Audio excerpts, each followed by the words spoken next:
Gusto ko na na-smell. Sana ako mag...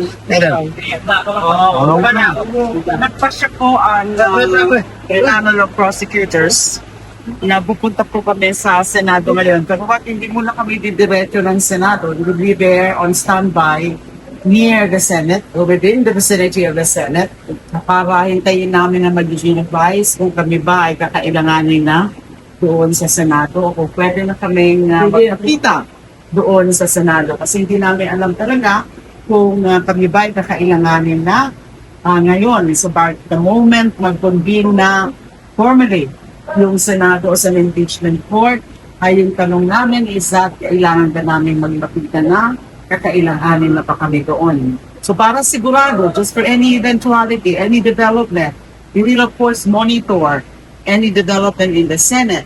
And then kapag may mag-advise sa amin, na pwede na kaming pumunta doon as prosecutors, formally appearing as prosecutors, kasi ngayon din po kasi isa-submit o ipapile ng panel of prosecutors yung formal entry of appearance. So pupunta na po kami doon, pero hindi pa mo mismo sa premises ng Senado, hindi pa po kami papasok doon sa hall.